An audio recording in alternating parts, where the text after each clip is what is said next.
loading up. Hold on. I'll get you in just a second.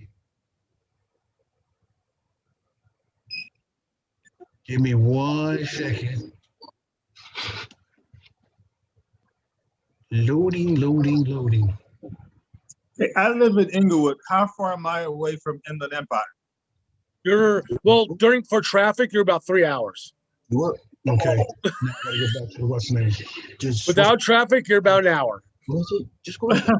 Okay. I was like, man, I'm headed to Vegas. Yeah, no, you are. If you go towards Vegas, You're live, Thomas. you're going about the right way. You're just jumping up to 15. I gotta make calls. So Actually, that's where I moved from. So you know where you're going to 91? You know 91 going up that way? Yeah. You just keep going. You're the host now. So it's I on am. you. Yeah. So we live on YouTube and it's ready to go. Okay. So, okay. Good. Perfect. Lovely. Okay, we got the feedback. So go ahead. David, I'm going to cut you off. Wait here. You know 91 going up that way? Oh, she the host. You just keep going. Cut David's mic off. Cut David's mic off. It's you. It's you. We are. It's you. You're the one who's repeating, going through a replay. Okay. You good? All right. Hi, everybody.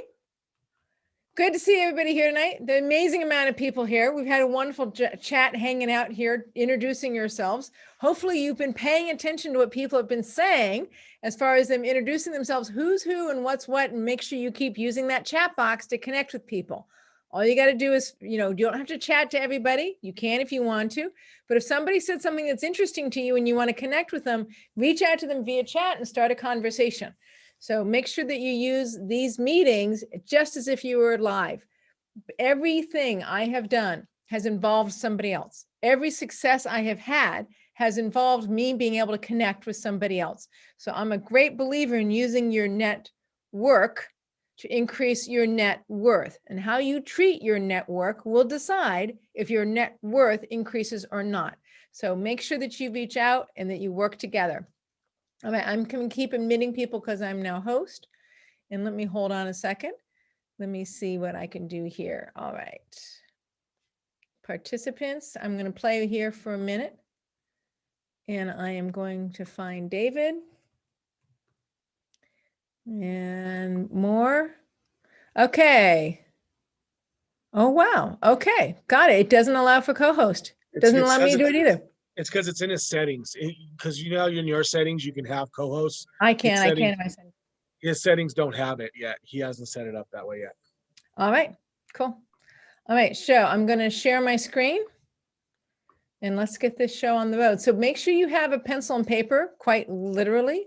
I am going to be trying to actually teach you guys how you can do basically a 10-step process for being able to vet how you're going to do being able to vet a single family. Do I want to buy it? Do I not want to buy it? And how do I figure that out? So my name is Christina Suter. Hello, in case you don't know me. I run a mastermind. This is a piece of a module out of my mastermind. So I've been investing for 30 years.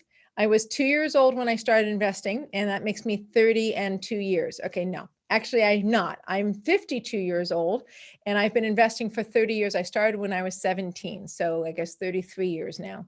And I guess what's important for me is that real estate, I've made money in real estate and I've lost money in real estate. I've made money in stocks and I've lost money in stocks. I'm an investor and have been an investor for a very, very long time. And the thing I have learned about investing is that this is a game that is a marathon. It takes time. It takes commitment to learn. It takes time to be able to learn what you want to do in the meeting, waiting room, messages, invite. Okay. All right. Sorry. I have a thing that popped up. You want to play this as a marathon. This is not one deal and stop. This is multiple deals. And if I had stopped with any one of my deals, I would have made a little bit of money, but I would not have become a professional investor. I would not have the lifestyle, the control over my choices to be able to say, I get to take my daughter to school in the morning. I get to pick her up in the afternoon. I'm a mom, and my first priority isn't my investing. My first priority is my kid. And my real estate investing life lets me keep that as my first priority. That's the purpose of my investing. That's my why. My why is that my investment portfolio is to serve what to me is my greater good. To me, what is my passion? What is my desire? What is my integrity? What is my purpose? And I suspect that you guys have inside of your head, what is it that's your greater good, or how you're hoping that real estate will make it so that you can get there. And you know that because it's I call it the vision in your head. There's a picture in your head that says, I want to be able to, for me, pick up my kid every day. I want to be able to chart my own course and be able to have the integrity to do what I know is right. I want to be able to feel secure in my retirement and know that I have the freedom over my time. That's the passion that brought you here. That's why you're sitting here in your chair at Thomas's meeting instead of, I don't know, watching a baseball game or sitting on YouTube and watching YouTube about, I don't know, pick your, my husband's on this Married with Children stint, right? Remember the old TV show, Married with Children? And he's like, that's what he's doing right now. He's sitting and watching a Married with Children video. But you're here to learn about real estate and what you can do to make a difference in your life in investing in real estate. So that's who I am. And I suspect that's who you are. Because really, I'm just a tool here. I'm just a participant that is touching your life for a minute, that the best I can do, hopefully, is make you a little bit further along your course until you get to where you want to be. All right.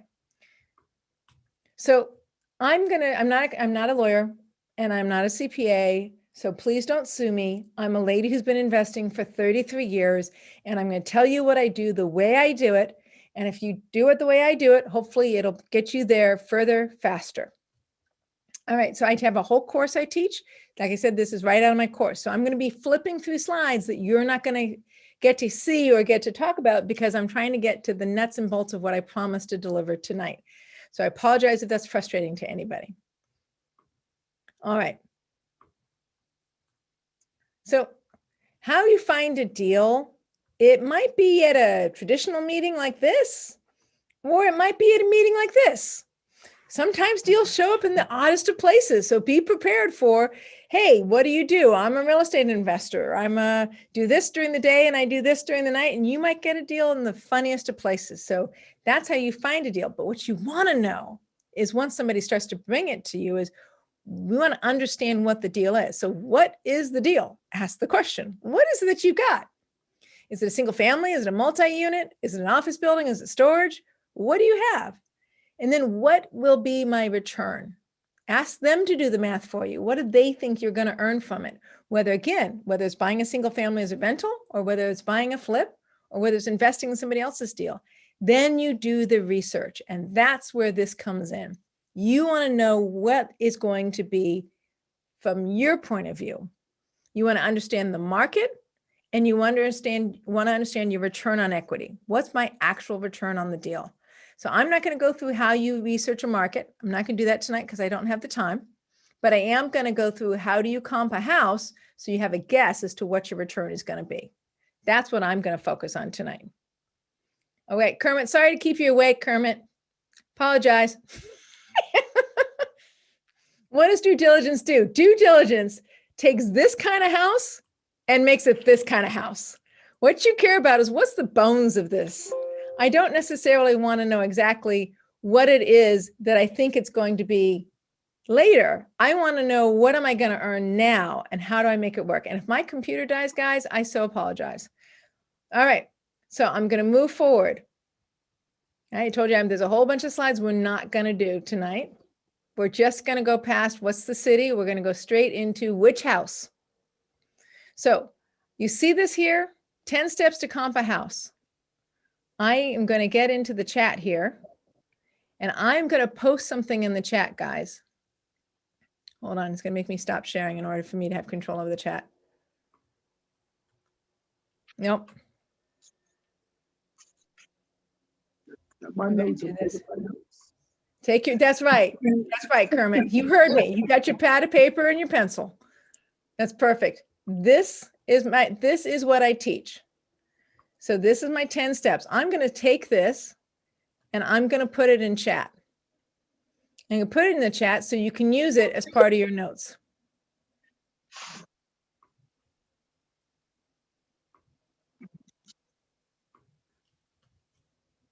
There. Now, if you scroll up through the chat, you're going to see what I'm going to walk you through. Okay? I've given you the outline.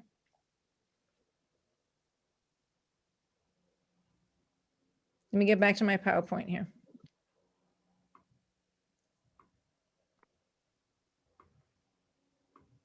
Okay. Here's your 10 steps. First thing is you enter the address in Google. You go, hey, you know what? I think this looks interesting. Somebody brought me this house. Somebody says this is fun. Let me enter the address in Google. Real straightforward. You literally type it in Google. Indianapolis, right?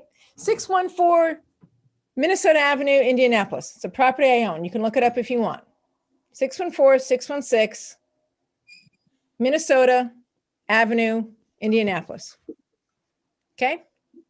Now, what do? I open up some tabs. I open up Map. I open up Zillow.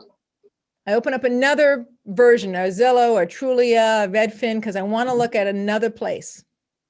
Okay. But really, I'm paying attention to a map and I'm paying attention to Zillow. Okay. Too complicated yet, or we got it? Right? Pretty straightforward. In the map, I want to take a look at what's there. So.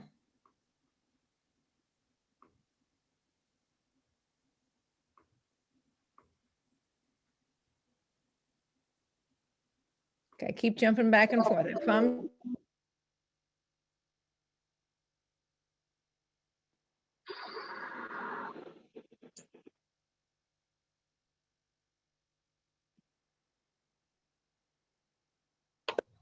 Did she freeze? Yes. Okay, she got to come back in. So far, what do you guys think? I like it. Okay. So how far in real estate have you gotten? I haven't made a phone call yet.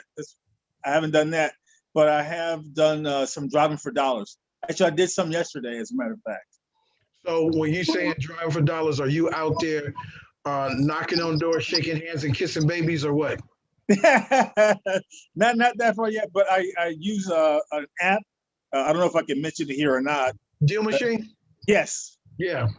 Okay. We're Yes. going back to Property Radar. We did try Deal Machine. Now we're going back to Property Radar. Okay. Yeah, the gentleman that's speaking in June, Aaron Norris, he's overtaking Property Radar, where he can get you leads or help you structure to get leads to find deals. Okay. And then there's another woman, I can give you her information. Her name is Annie Fan. She works for Chicago Title, and she'll give you leads. Oh, no way. Yeah, you know Chicago Titles? Yes, for a brief minute, I worked for Chicago Title. Oh, okay. As a matter of fact, I remember I was in the accounting department and I typed up a check for $376,342. I'll never forget the numbers. Okay, great. Ooh, I wish I could have put that in my pocket. So she works there. The only thing she asks you to do is that if you get a deal, let them be the title rep on there. That's all they ask for. But they'll give you all the leads for free. By the way, Thomas, I want to congratulate Jamal Jones there. He emailed me, take action already. Great. That's good. I appreciate it. All right, I'm back, by the way. Okay, go ahead. Is my mic okay? You guys can hear me and my mic's okay? Yeah, Yes. fine. You're good. Okay, cool. All right. So I had to change up my equipment a little bit, but that's okay. It's not about me. It's about you guys. It's 614-616, Minnesota in Indianapolis. Okay. So let's share screen. Oh, got to make me host again.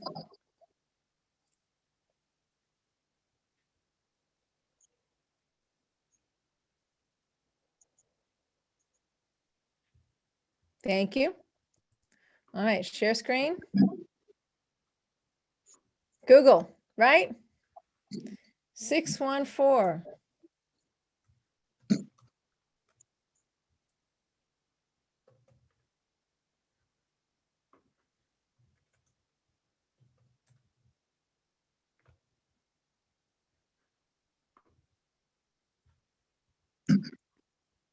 Okay, so I have a map. I want to open up my new tab as a map. And I've got Zillow. Open up a new tab as Zillow.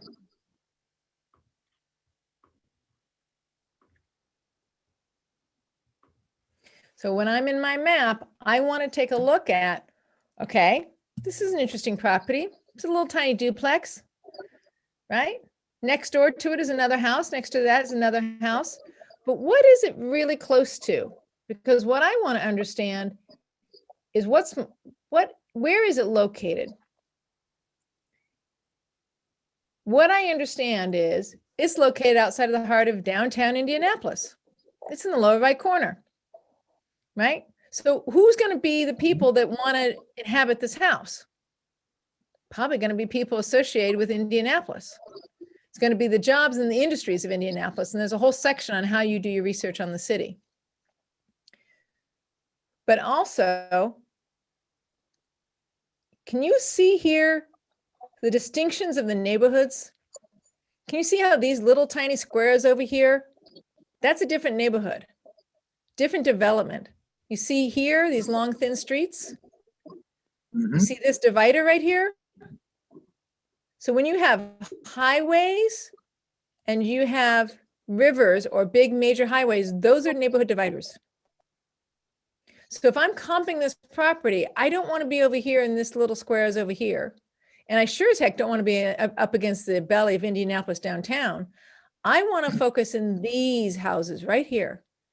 They look like they were developed probably close to the same time period. They form a neighborhood. So I want to comp within here. Now people say half a mile, mile maybe, right? You want to comp within, but I'm looking to divide a line here. It looks like maybe this works, maybe that works. That looks like a different neighborhood. See, the yards are going to be smaller up there, aren't they? It's going to be a different type of house up there. And I don't want to be on this other side over here because that's probably going to be a different neighborhood too. And then I go, okay, so what is there a graveyard? Is there an industrial district? Right? Where would I go grocery shopping? Is there a grocery store really close? There's a Catholic church. There's James A. Garfield School. These things define your neighborhood. There's Nine Lives Cafe. Oh, look, this is kind of a fun little area over here. Look at the meat market. So I take a look around. What is close to it? What's going to define this house? And then I take, anybody familiar with the little yellow guy?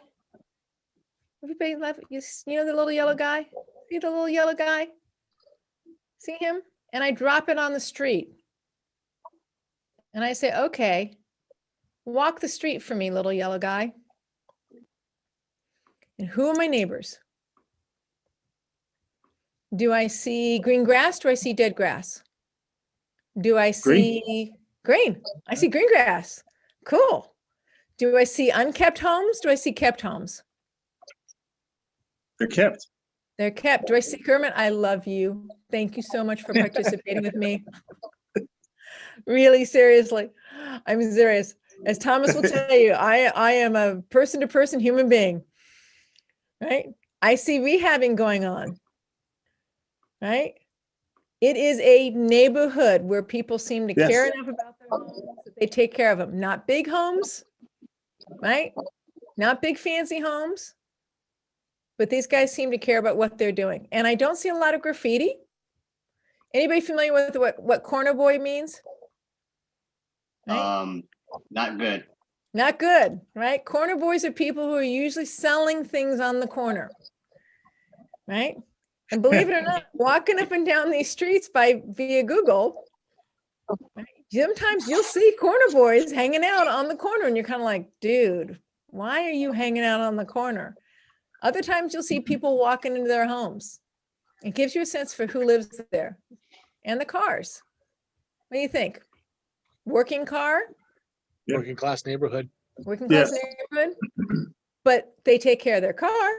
Mhm. It's clean. The paint isn't peeling off the car. So They're these are not all in the very yard. obvious, right, guys? Huh? That the cars are not in the yard, which is And the good. cars are not in the yard, and there's no sofas on the curb. And Okay. there's not that much trash on the floor either. Right. So this is all very basic, right? Everybody can do so far what I've said to do, right? You can walk the Yes. neighborhood, you can take a peek at it, you can get a sense for what kind of neighborhood it is. You Okay, can also great. see that, you can see that there's homes that have been fixed up Mhm. already. Exactly. So look at the neighborhood, closest biggest city, look for industrial indicators, look for shopping, look for schools. Very straightforward. Zillow. Now I want to go to my other tab that I opened called Zillow, right?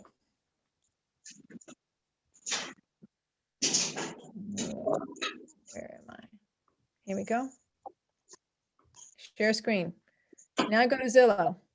You see this? This is the listing of my little house. That was the neighborhood we just walked. So I can look at the house. See what it is value is or isn't. Now I actually want to look at Z estimate. Right? If you're in the chat box, you can see my outlines in the chat box. So Z estimate's one of them. I actually want to look at the Z estimate because I want to take a sense for Z estimates is not the exact value of the house, but Zillow has done a lot over the years to try to get their Z estimate to be relatively some version of accurate. That's because they got Right. sued. It's because they got sued. It's because they actually want to be considered a research leader in the field. They want you to keep using them because their research is good, because they know that professional real estate investors will not like you or use you if your research is bad, right? Very straightforward. Also, they're So- looking to get into flipping pretty soon. Yes, they are. Yep. That's true. I am up against the two chicks in a Hammer neighborhood. Yes. All right. I just stopped for a moment to get into the chat. But here's where I want to go. That's way too much information. I can't do that. Right? So I dig in. Remember I said I wanted a neighborhood, right? I wanted my neighborhood. Where are my indicators? I said, here's the road. See right here? Here's that stream I pointed out before. Here's that highway, right? Yeah. So here's my neighborhood. I'm right in here. Those are the houses I care about. That's where I want to shop. That's my farming area. I actually buy in this area. I own another house on a little street called Cottage and another house down here on a little street called Barth. As a matter of fact, there's Barth right there. It's listed right now for 180. That's my property right there. Okay. So, but I want to be here. I didn't really want to be down at Barth, although I did buy down there, but I bought it for $45,000. So I thought maybe I could make some money on it. Right. But this is where I farm right here, is in this area.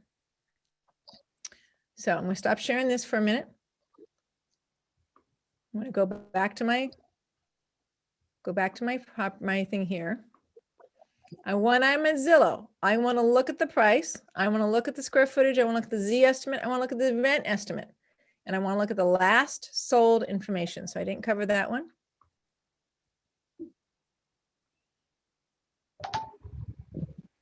And the reason why I want to look at the last sold information is because if I'm going to buy that property,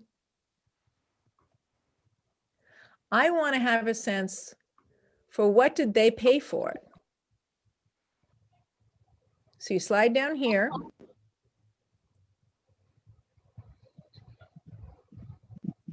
And here's my facts and features, interior data, and here's my price history. We can't see that. You can't see it? You can't see it? No, we see you. All right, share screen. Yeah, you're not sharing. Hey, I try to share within reasonable amounts. this isn't, what's that thing in New Orleans where you share generously? You know? This isn't that. Mardi Gras. This is not Mardi Gras. So I'm only sharing my screen. Let's keep it clean here. Right? So here's where it is, right? So it's listed for rent. Okay. Notice, right? Price change, sold. 2018. What's interesting is my purchase isn't in here. So I bought this property for 140,000 and it's now worth about 240,000. That is correct. Wow. Right? And it's part of it is because of the work I've done. I had a feeling this was one of yours. Yeah, I'm just showing you one of mine. Right? What easier way to try to give you some solid information than my own? So you want to look at the Z estimate. See, the Z estimate is 239,000. That's how much in theory you could buy it for. But it might be listed for something else if it's for sale. The rent estimate is 850,000. Now here's $850 a month. But here's what I do with it. I'm renting at short-term rentals. So I get about $1,000 a month to $1,200 a month each side. Whoa. Because I'm doing a short-term rental on it. Now does the property make more sense? Yeah. Yes. Yeah. Now it makes more sense, right? If I wanted to buy it for 240,000, right? Then I want it to rent for 2,500 a month. No, wow. they're not going to rent for that. That's the 1% rule, right? But I can get 2,000 to 2,500 a month if I rent it as a short-term rental. Christina, can you explain the 1% rule to the new people? I will absolutely explain it because it's part of step 9. Okay. All right.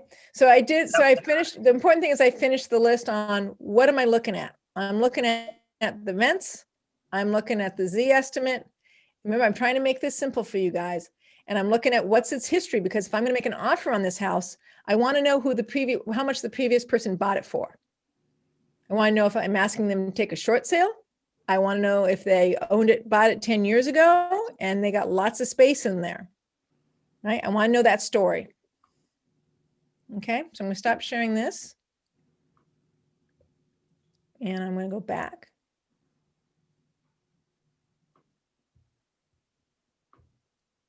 By the way, step 9 on Seinfeld was when George had a big head and the guy was worried about him stretching his sweater. Yeah. You know, I'm sorry, but I am not going to be near that funny. All right. And one of the things I like about Trulia, by the way, is they usually have better data history, right? As far as who's bought it and who sold it, you can get better versions of that on Trulia than you can on Zillow. So that's why sometimes I bring up another website. Okay. So we've done 1 through 4. Number 5 would be looking at the same data on Trulia or Redfin, because you get more data going to more websites. I'm going to jump over that. We're going to go step 6. So I'm going to go back to Zillow again. And I'm going to look at the street and I'm going to create a solds search. Okay. I'm going to show you how to do that. We're going to fine tune the search so that I have 9 units over about 6 months if I can. Okay. I'm going to show you how I told you this was about teaching. So I hope you guys got a paper and pencil. I'm not joking. Okay. So I'm going to close this. We're going to get the way too much information map again. So let's go back to this guy. So now I know now I already know what my neighborhood is, right? Because I started with maps. I defined what I felt like was a neighborhood. I then looked at a house to get its information, because that's what the person told me, or that's where I'm starting. And now I'm going to figure out, do I really want to buy that house at that price or not? So I'm looking for, not for sale, I'm looking for solds. See solds? Can you say, you guys can see my screen, right? Yes. Okay, I'm looking for solds. I am looking 2 bedrooms, 1.5 baths. Actually, that was my duplexes are 1-on-1s, actually, truth be told. So it's a 1-on-1. Home type. I just want houses.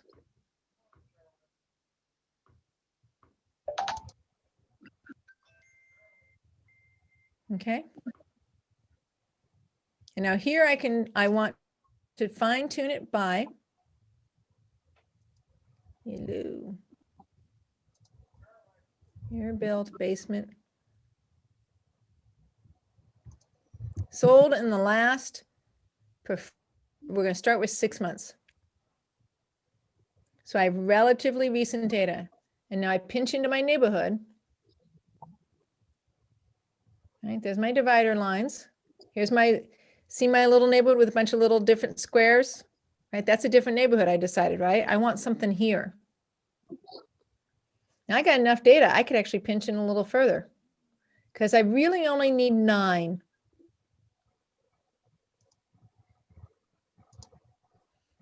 Still got a little bit too much, right? So I'm gonna go into my more.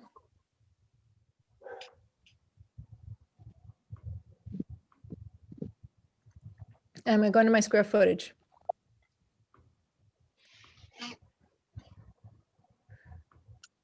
You see, I picked a bracket, right? I happen to know that each one of my units is about 600 square feet, 700 square feet.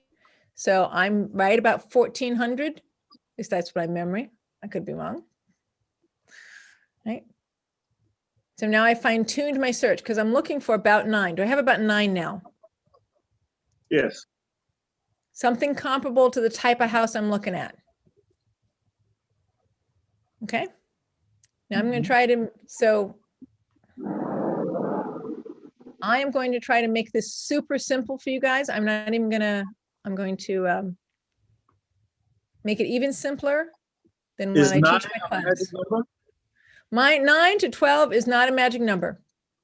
It is a number that gives us enough data for me to be able to do something useful. Fine tune the search so it gives you a minimum of 9 units over about 6 months.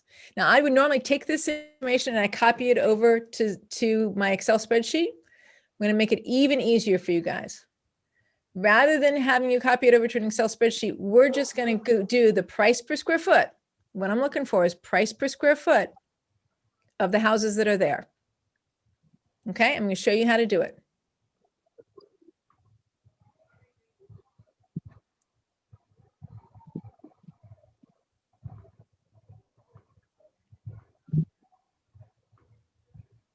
Can you hear my husband in the background?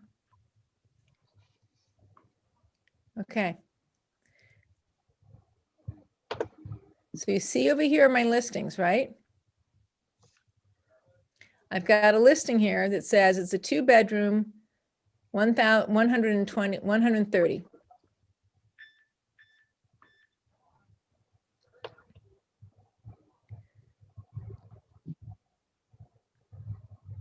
Now this is where we start writing things down.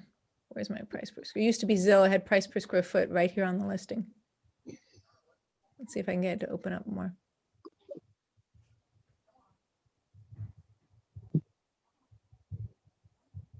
Oh man, they took it away. Okay, so I've got 16 results. So I'm just going to grab I'm going to grab the results that are closest to my house.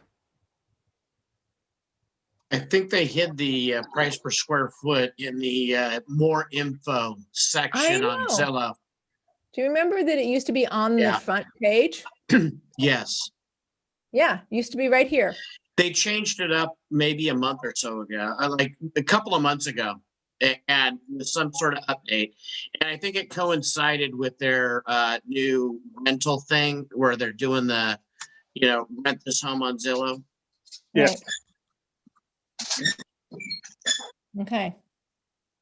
So price per square foot is now under. I think it's under the more, well, once you go through that, more, keep going, see more facts and figures. You just passed it. Yep. That little drop down. There you go. I think it's in there if I remember right. Did you just pass it? Lot size, fireplace. The reason why I used to use Zillow and the reason why this was built around Zillow was because Zillow gave it to you in the listing on the right-hand side. Okay. Yeah, maybe not. There's another way to get there. They show it in the comps. They did. I saw that.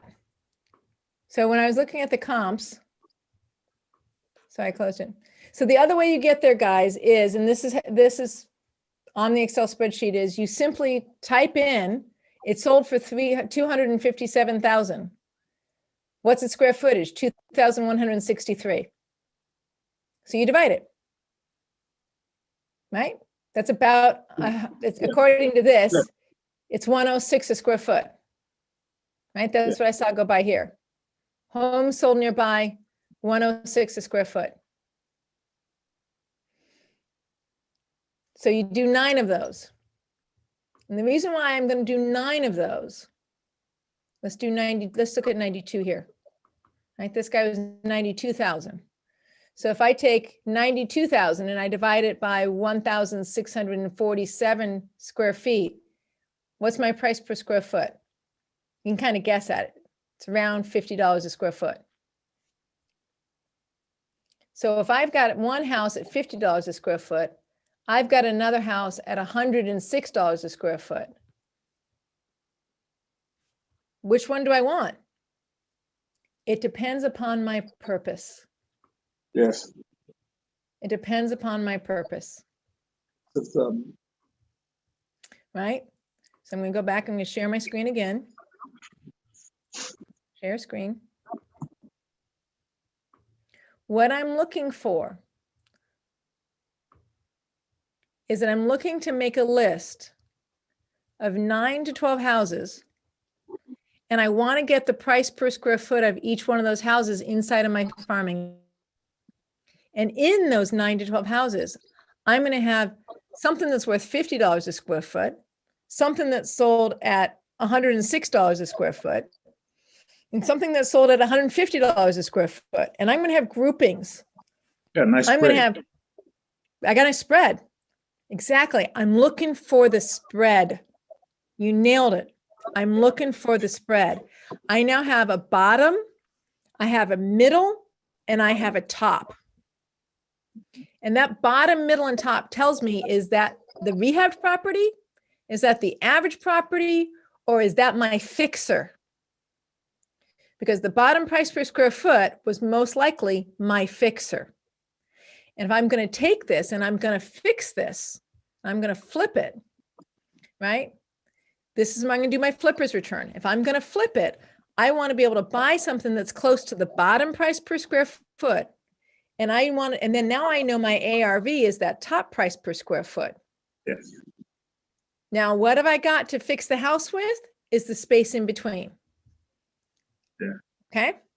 So that's my bracket. I can't put more than works. So you want to buy a house, they say, rule of thumb, 70% below, at 30% below ARV, minus construction. Okay. 70% below ARV, your final ARV, minus your construction costs. Why the 70%? You got to be able to buy the escrow, and you got to be able to do the purchase escrow and the closing escrow. Purchase escrow costs money, 2%. Closing escrow costs money, 6 to 8%. So you need space for your escrow fees. You need space for your loan fees, points and interests.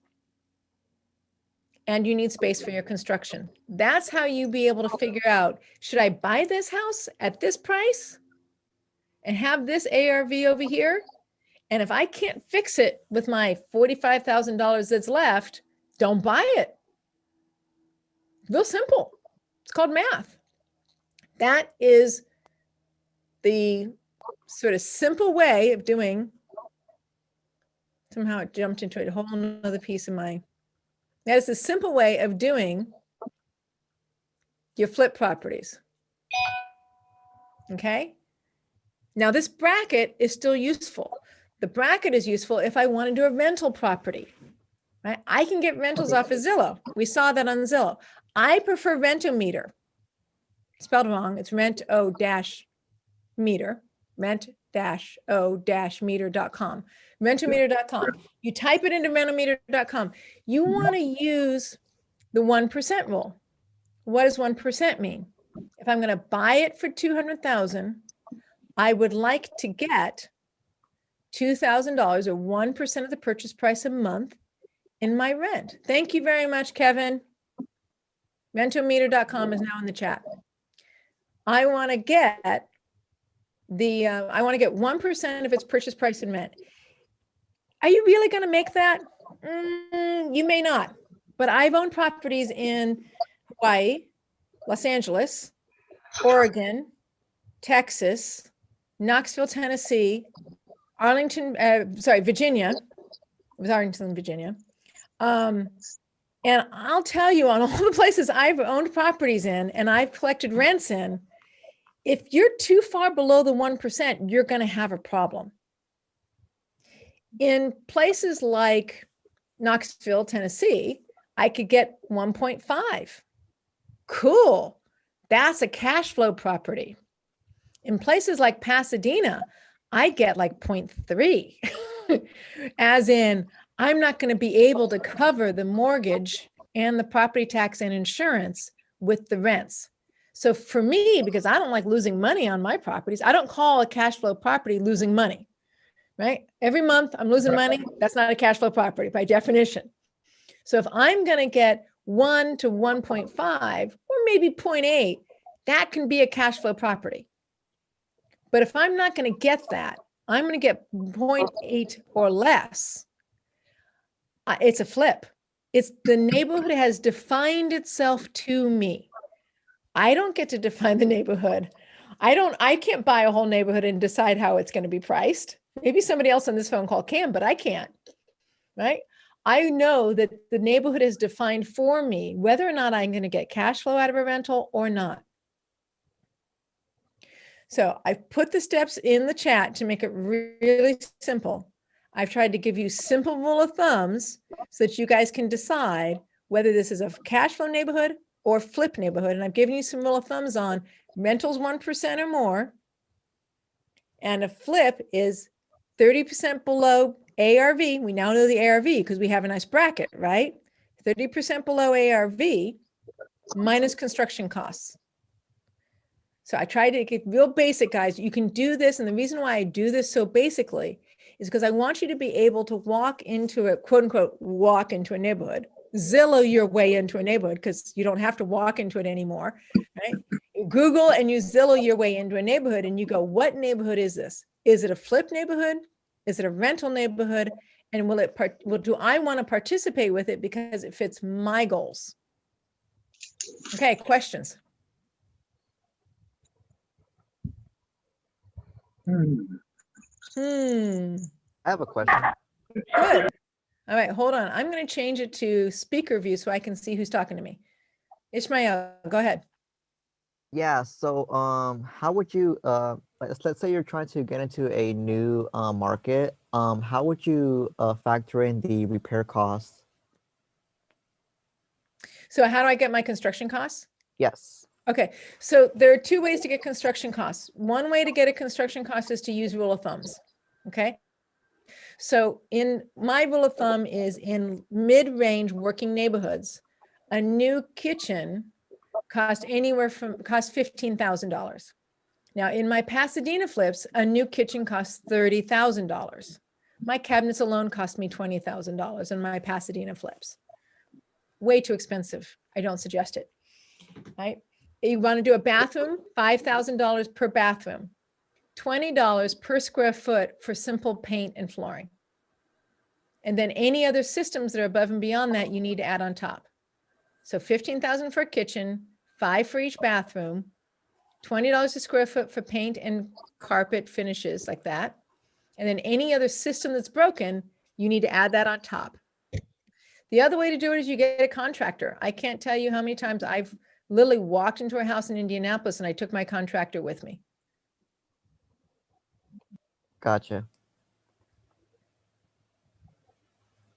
Any other questions? I have a question. Yes. Are all cash flow properties also sellable or vice versa? Or is it unique for each individual one? Okay, so cash flow properties generally come, it just, from my experience, I am not an expert in everywhere. I gave you the list of all the places I've invested. So I have some sense of it, but I'm not an expert everywhere, right? So cash flow properties generally, to flip them, have a narrower range between the bottom price and your top ARV. It's just the way it seems to work.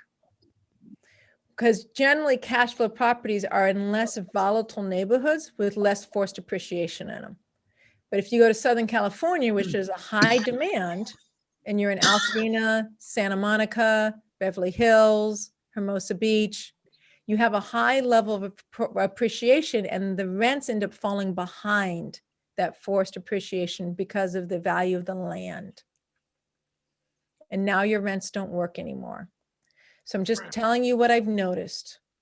You can flip in cash flow positive neighborhoods, but your construction budgets are more constrained. And generally, if it's not positive cash flow, you don't want to flip. Now, I will, Arthur, I will add this. There are lots of people, clients, even clients of mine, people that I mentor, that are buying multi-units in Southern California that are slightly negative or almost neutral on day one. And we buy them anyways with the intention of growing them into a cash flow property. Hey, Christina, there's a question. How do you use Redfin? Redfin, that's Hey. me. Hi, Christina. How are you? Hi, I'm good. You got your audio working. I got a microphone working now. I'm moving up the food chain. Congratulations. And I can even understand you. It's a good microphone. All right, so let me go over here. Let's see, here's Redfin. Now, what I don't like about Redfin, and the reason why I don't recommend it first, is because when you're trying to find who the realtor is, you have to work really hard to find the actual realtor for that property and not their list of realtors, right? So that's why I don't recommend Redfin off the top. Off the top is my favorite website to use. So here's Redfin, right? Here's my property. Here are other properties like it, right? Lincoln Avenue. Sales, about this home. Property details. Tax history. See how much longer the tax history is here? And then the sales history. See schools? So it gives me a little bit more information on the market, which is why I would use Redfin as my backup website. Now, the way I teach this in my course is that I teach you how to do your city research yourself. But if you want to use Redfin, please do. It just may not give as much as I want as an investor. Does that answer your question? Because the information is almost the same. Well, you said on your thing on 1D, Redfin or any third one. You got Zillow, right, Trulia, and then Redfin. And then Redfin. And the reason is that the data is almost the same on Zillow, Trulia, and Redfin. The data is almost the same. But certain websites, certain like Redfin, will generally go into more detail on the tax history and on the purchase history. Right? Trulia might have better pictures. So I like to check all three websites to get as much detail about the properties I can get. Now, wasn't Trulia bought by Zillow? Don't know. Were they bought by Zillow? I still find that the information is different.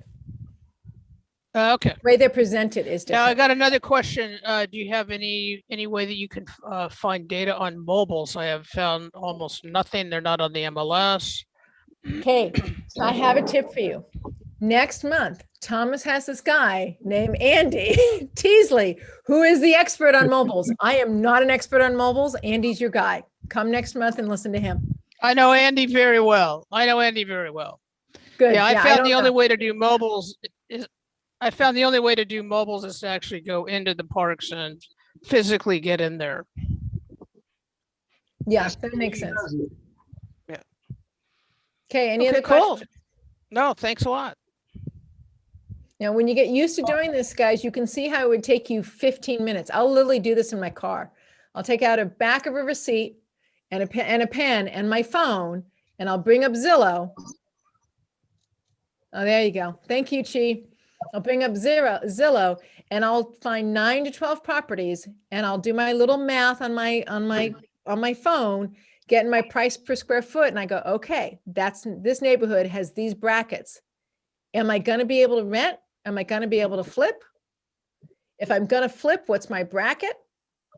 And if I'm going to rent, what's my 1% rule? And Lily, you can do it in 10 to 15 minutes, guys. Nice. Okay. No other questions? Kermit, thank you. Yeah, I have a question. Yes. What made you want to invest out of state? Cash flow. How would I? Okay. So how would that work? Do you need any special licensing, or would it be the same thing as that investing currently in California? What I do is I started investing, like I said, 30 years ago, and I started investing locally. So I owned here in the Southern California area. My first apartment building was in Van Nuys. But then I wanted to get a better return on cash. So I started moving out of state. And that's when I discovered something called managing the managers.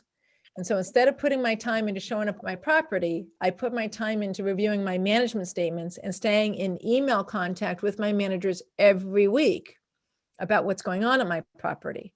So that's how I manage properties from a distance. Now, my short-term rentals, I have cameras on the front door. I have an alarm system. I can get in my Airbnb website, and I have my, I text back and forth, if not daily, at least once or twice a week with my property manager. And I can see who's walking in and out of my building in my short-term rentals. And honestly, I actually like it better than when I owned long-term rentals. I have more control. Okay. Thank you very much. And then when you purchased the out-of-state property, did you first see them in person, or were you looking online and then you flew out to the property? I almost always started with some version online because I've lived here most of my life. And then I go out there and I look, and then I come back home and I do more research. And then I go out there and I look, and I come back home and I do more research. And what I'm doing when I'm out there is I am both looking at properties, but I'm also meeting team. You cannot invest without a team. And I cannot say it loudly enough. I know it's very cliche. You've heard lots of people say it, but my contractor and my real estate agent, if I'm using an agent at all, my wholesaler, which I'm just as likely to use a wholesaler, my contractor and my property manager define the success of my property. I don't do that alone. My working relationship with them defines the success of my property. And if they're bad at what they do, I'm going to get bad results, even if I try to hammer them.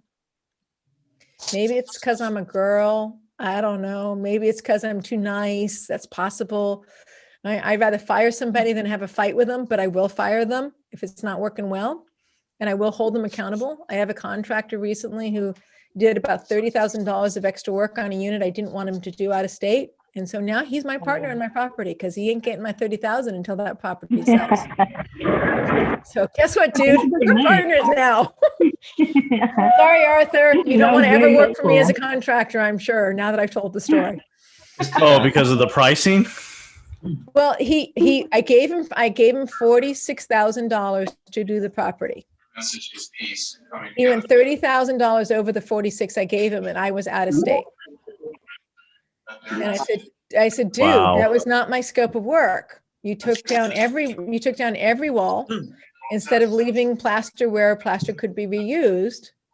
And there were some other things as well, but it doesn't matter the exact details, but it was $30,000 more. And so I said, that wasn't what we agreed on. That was not the scope of work I gave you. And now that we're this deep into the project, I'm now not going to make any money on it if I pay you your 30 right now. So when the property sells, we can talk about settling this. Yeah, that's scary sometimes with contractors is they'll get you in it and get your money and then find all these magical items that cost extra and upcharge, because we've had our difficulty with subcontractors that do that all the time. So But I know you mentioned the $5,000 bathrooms. If you find a contract that can do a bathroom for $5,000, let me know. I'd love to put them on my team. Paul, if you feel like $5,000 is not a realistic number, Paul, sorry, Arthur, if you feel like $5,000 is not a number that's realistic anymore, then let me know, because it's 5 to 10. And if we're closer to 10 these days, even in the Midwest, let me know. And I see, Paul, I do see your hand up. It's just going to take me a minute to get there. So if it's 10 a bathroom and 15 to 20 a kitchen, and let's pick 10 and 20, then let's do that. Because that's what it used to be when I was flipping, not this round, but my previous round. So my numbers are old. So they may be actually, you may be pretty accurate in certain areas, because I know certain areas you could hire carpenters for a lot less in some of the areas you flip in, like Midwest and things like that, than you would in California. So, yeah, I could definitely see that in certain states, cities, for sure. California numbers are I would say are 15 a bathroom and 25 to 30 a kitchen. Yeah, and I can throw in, there's a report that comes out every year. It's called a cost versus value report. It's free to download, and you can do a cost versus value report in, I believe, in certain areas of California, and it tells you what the median is for, like, let's say you want to do a kitchen or a room addition or replace windows, and it actually has a really nice. It's a really great thing. I encourage people to get to kind of get your construction pricing on certain things, but if you're in California or other states. Good, Arthur. Do what Arthur tells you. The dude knows what he's talking about in his area, so do what he tells you on that one. Paul. So, can you dive a little bit deeper into when this happened? Right? And I'm sure you've had other experiences that are analogous to that. So when you have a situation where a contractor accidentally does something, or something goes wrong in the process where you have to do some damage control, and you say, okay, well, you get it, you become a partner, and you'll get it when I sell the property, right? So do you create a new agreement with them, like some kind of formal agreement that's signed? And how did you navigate, and how did you decide how to structure it? So somebody's unmuted that's got a chatty, like a radio on in the background. Thank you. Is it Ryan? Okay. All right, Paul. So honestly, it was all about the conversation, right? I said, he finished up the job, and I said, okay, send me your final bill. I can see that it's probably going to be a little bit over the 46 I gave you, right? And he sent me a bill for another 30,000. And I said, this doesn't make sense. I don't have 30,000 in this property to give you right now. So we need to figure this out. Do you want to cut your bill? Do you want to be my partner in this? Do you want to wait for your money when it sells? What do you want? And I had done a previous property with him, and I would have done another property with him. And so we stayed in communication, and we stayed in conversation. And what he says, hey, Christina, I want to keep working with you. So let's figure out how we can make this work. Right. And there is a certain times where he's a little like, but, and I went, no, there's no but on this. This doesn't work. So he's the one who said, hey, I don't want to take a cut on this. I said, okay, well, let's see what it sells for, and then we'll have a deeper conversation. Or we won't sell it at a loss, because now you're my partner. We won't sell it as a loss, and you get part of the rent for your 30,000 piece of the property. I'll give you part of the rent until it does sell. Right? If that's what we choose to do. Because of the fact that, let's say, that bill was 30,000, probably at least 2/3 of that are hard costs that he had to spend for materials and labor and so forth, right? So that's like he didn't, and it's not like he didn't do the work. He did do the work. As I look at it, right, and I look at the scope of work he did do the work. And so I've paid him for the 46, paid him for that, and I've paid him in full for the other property that he's done for me. So he's probably holding a loss on his side of 2/3 of the 30,000. Yeah. Right. That's right. He is, but he did work that he didn't authorize with me. I didn't say we could tear out every piece of drywall in the house. I said, I want to redo a kitchen. I want to add a bath by the kitchen. I want to fix this corner of the house, right? And we decided to, he decided, and I wanted to redo the bathroom. There was an existing bathroom, and then I want to redo the bathroom. He decided to reshape the front room and to tear out every piece of plaster there was. And I'm like, that wasn't what we agreed on. Now, he's a flipper, right? So he feels that he knows what needs to happen in the house. And I understand why he did what he did and what he felt was knowledgeable, but it wasn't what I agreed to. So I didn't get any change orders, and he didn't have a conversation with me, right? And I'm here in California and he's in Indianapolis. So. That's an interesting approach. And I like the fact that it wasn't the, I'm not going to pay you and you walk away with it. You wanted to maintain the relationship, and you guys, and I love how you basically said, well, these are the 3 things we can do. So that's really informative. So thank you for that. Yeah. Yeah, I would have paid him a discounted price. If he was willing to look at taking a discount, I would have paid him a discount price. He didn't want to. And I said, well, then I guess we're stuck with each other. So we're going to work this out. All right, Susan. So Christina, do you find between a flip and a hold for rental that you can do a little less, say, special or nice materials on the hold for rental than you would do for a flip when you're trying to get a sale at the maximum ARV? Or does that depend on a neighborhood or an area you're in? So two things in that. One is the neighborhood and area, right? So you don't want to overdevelop a property, whether you're developing it for a flip or you're developing it for a rental. You don't want to overdevelop the property. I've done that. I owned a 12 unit, and I was gonna redevelop the property, raise the rents, right? I value add, raise the rents, get new tenants, and I overdeveloped a unit, and whatever tenant was getting into that unit kept leaving. After like 6 months, they kept leaving, and because the person who was getting into that unit was not the right person for the neighborhood, the Hispanic neighborhood that I purchased in intentionally. I bought a multi-unit with a bunch of townhouse type units, knowing it was a Hispanic neighborhood, and those are the people I wanted to rent to. And everybody who wanted to rent my newer rehab unit wasn't a Hispanic family anymore. It's like, dude, come on, right? So I overdeveloped for a rental, right? So I've done that. So you do want to develop based upon your neighborhood, but at the same time, even in rentals, there are certain materials I like to see. I don't want to use Formica countertops. I want to use a stone countertop, even if it's a rental, right? I want to be able to use tile in my kitchen and in my, even sometimes in my dining room area.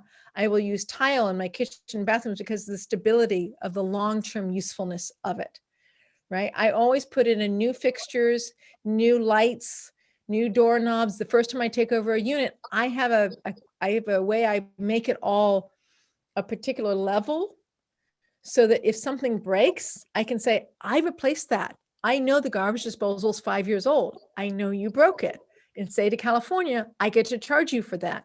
I put in a brand new light in that hall, and your kid, slingshot something into it. And I know that it's new because I put it in myself 3 years ago. I don't want to pay for a contractor to come out at $60 an hour to fix a washer on a sink. That to me doesn't make sense when I can buy that unit, right? The faucet for $35, and I can get them to install it for the same 60, right? So I want to just replace it, and not every time, but I want to start with a solid platform in every unit so that I know what I'm looking at. So yes, based on neighborhood, based upon my preferences over years of being a landlord. Thank you. Okay, anybody else? It is 8 o'clock. Thomas, when is this meeting supposed to be done? It's 8.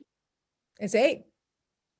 But my question is a little off topic, but what are you guys thinking about the industry right now? Which industry? Yes. Which one? Yeah. The industry or the economy? A little bit of both. Okay.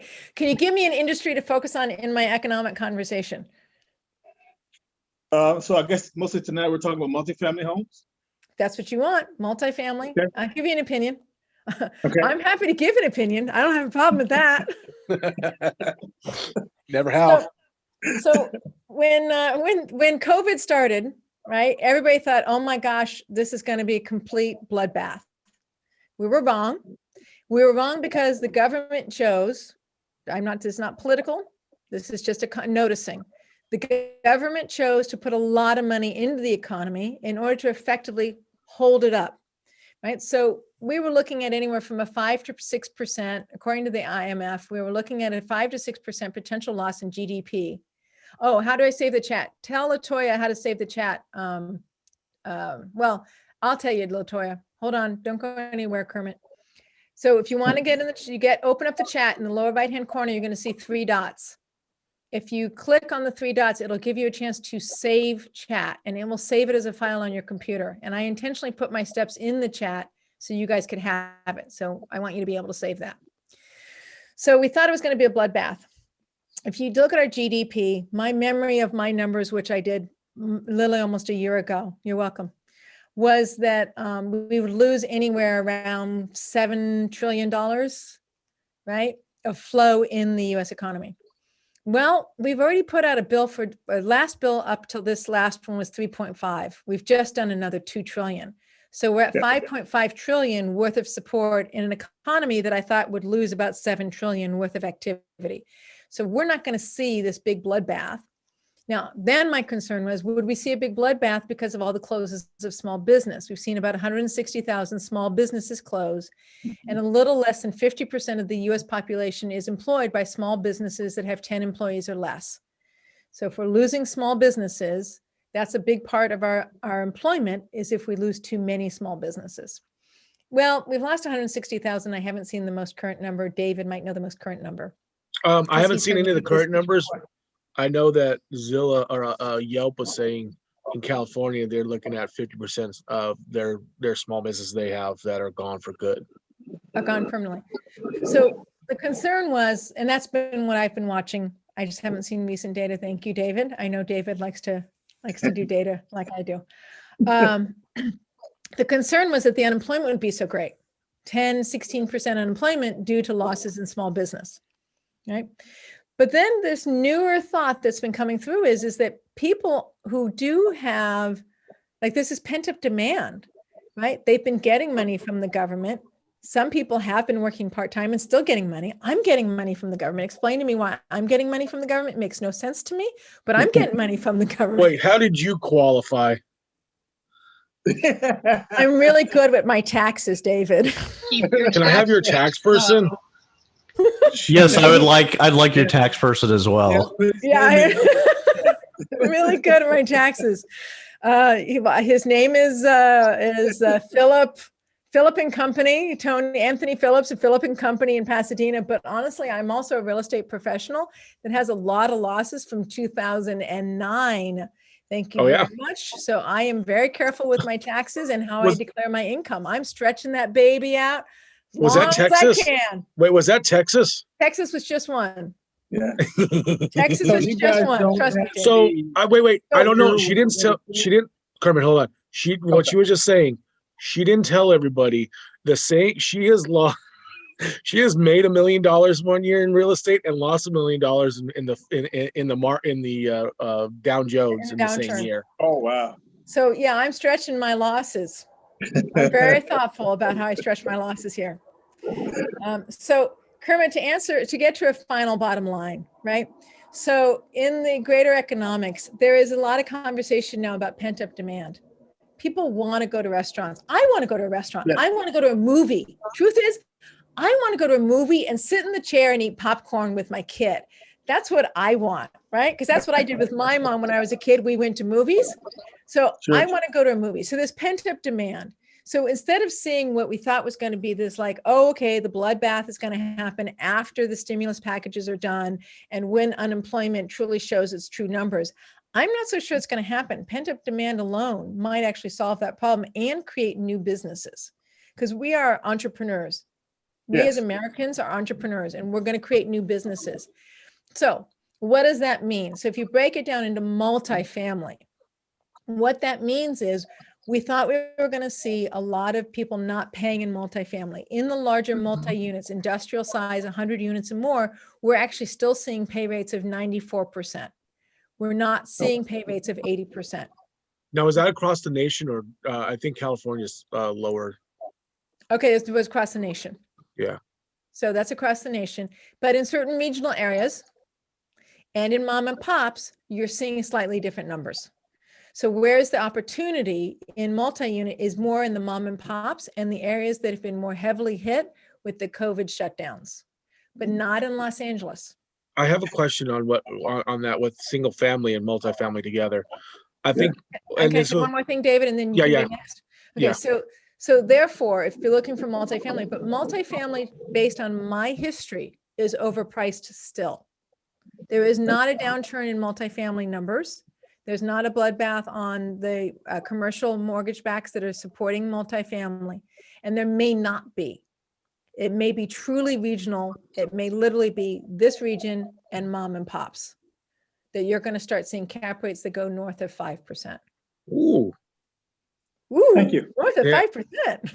So, okay, David. This was brought up in another meeting about that, how the single family homes have stayed up. And one of the thoughts was that with COVID hitting, people who were moving out of apartment buildings out of inner cities to single family homes. That's what's held up a single family home, because they didn't want to spread out. Held up, absolutely. It's driven prices up in a lot of cities. And then I don't, at least what Bill has talked about on a couple things, he's saying he's talking to people and they're seeing, you're talking bankruptcies that may come from this, which probably happen, and even like divorces and stuff that are going to be, it's going to be at least 2 years for that to actually clear the system. Because he was talking that there was people putting in stuff and it was taking 6 months, 7 months to get through. So those were going to, we may not see a downturn at least right away. If there's going to be one, it may be a couple of years because it has to get through all the courts and everything. Is that a good thing or a bad thing? Because I would think, because I'm new to the game. So it's good for the economy, sort of. It's good for the economy, but it's not that great for investors to find deals. See, there you go. So that is something. David nailed it. Yeah, it's about taking advantage. Sorry, David, I'm going to cut you off. No, go ahead. Okay, thanks. And then you can be next, and then Sharon can be next. It really is about where are you going to be looking for the opportunities? Where are you prepared to look for the opportunities? Right? Wherever you tell me. That's a deeper conversation than I can do in this 30 seconds that I got you for, Kermit. But yes, where are you prepared to take advantage of the opportunities? Like, I like residential. I don't like office, and I don't like C-grade strip malls. Some would say C-grade strip malls might actually be a pretty good opportunity, right? Why? Because people think they're going to be stinky, and that's where a lot of the small businesses that are closing were where they were. So if you look at a C-grade strip mall, then you're looking at the nail shop that closed, and you're looking at the mom and pop restaurant that closed, and right. But I don't want to take advantage of that opportunity. I don't like that asset class. I don't understand it, and I don't want to manage it. And I'm too old to change, so I'm not going to do it. Right? Now do you? So, go ahead, David. You can be next, and then Sharon. With that, sorry. Go ahead, Sharon. I'll let you go. You sure, David? Yeah, let it go. Okay. Sharon, talk to me. Yes, when you were talking in the presentation, and you talked about buying the multi-family that wasn't making any money on day one with the intent of growing, that's rolling right down my lane, and to need the clarification and the plan for that. I'm looking at your website and I see the workshop and the mentorship, and you mentioned a mastermind. So if I'm interested in working with you or building a relationship, especially to explore that buying with the intent of building up, would it be the workshop where I start, or is there a mastermind that's different? Okay, the mastermind is the workshop. So I apologize for using two different words. Since you asked, I'm not a big salesperson, but since you asked, I'll answer your question. The workshop or mastermind is about an educational, right? So it's 10 hours on like a Tuesday or Monday afternoon by Zoom, because I want people to be able to access it, whether they have a JOB or not. Right. And it's educational. How do you composite? How do you figure out what city you want to buy in? How do you figure out what house in that city you want to buy? Now that you got it, how do you manage your managers? If it's a shitty property, excuse my language, how do you turn it around, right? Those are the topics that I cover in my mastermind across Mastermind 1 and Mastermind 2. If you have a portfolio you want to reposition, or you're looking to put some cash out, like I'm actively going to put some cash out and I want to make sure I don't, get my backside handed to me. And I want to pay somebody to be my quarterback or my coach, the person who's going to look over my shoulder, that's the one-on-one work. Okay. Okay. All right. Thank you. I appreciate that. Yeah. Enjoyed the presentation and definitely picked up some tips tonight. Thank you. Good. I tried to make it real simple, but use Arthur's website that he put in there, right? Look at those for cost comps, because it changes based upon what neighborhoods you're flipping in. So, and I would give you my contractor in Indianapolis, but like I said, I'm currently in a bit of a frustration with him, even though he can do a kitchen for $10,000. Okay, thanks. Just saying. All right. It is now it's now 8:20. So I think we're 20 minutes over. No, we're not. So, no, we're not? No, it goes to 9 o'clock. Oh, it goes till 9 o'clock. Dude, you didn't tell me I had 2 hours. I was busy busting my way through it because I thought I had to be done by 8. No, 9 o'clock. Hey, as long as everybody got the basics, that's all. Christina, we wanted you to bust through it and then we could pick your brain. Okay, fine. I'm here. I mean, I think everyone hears a lot better if they can get answer questions. All right, so I've got somebody else who raised a hand. Thomas, was that you who raised a hand? Yes, I did. Okay, Thomas, you got a question? Sorry, wasn't prepared for you to ask me a question, Thomas. I don't have. Let me get myself prepared here. Hold on a second. This is going to be hard. You straighten up my hair. All right, I'm ready.